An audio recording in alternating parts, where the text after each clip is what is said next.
Hola creativos, soy el profesor Carlos Figueroa y en este vídeo te enseñaré cómo añadir páginas en un documento de InDesign. ¡Vamos a verlo!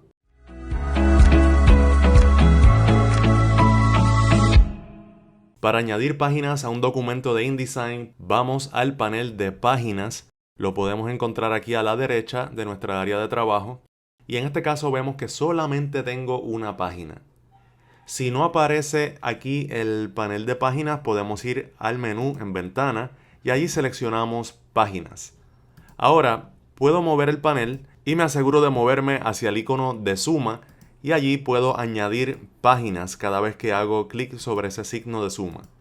Si necesito añadir cientos de páginas, tengo la opción de ir al menú principal en maquetación, luego páginas, insertar páginas. Allí dice página 1. Yo escribiré la cantidad de páginas que necesito. En este caso puedo incluso escribir 500. Después de la página 10, selecciono OK.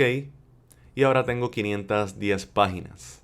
Puedo moverme a través de las páginas en el panel o también puedo ir en la parte de abajo y seleccionar el número de la página que necesito.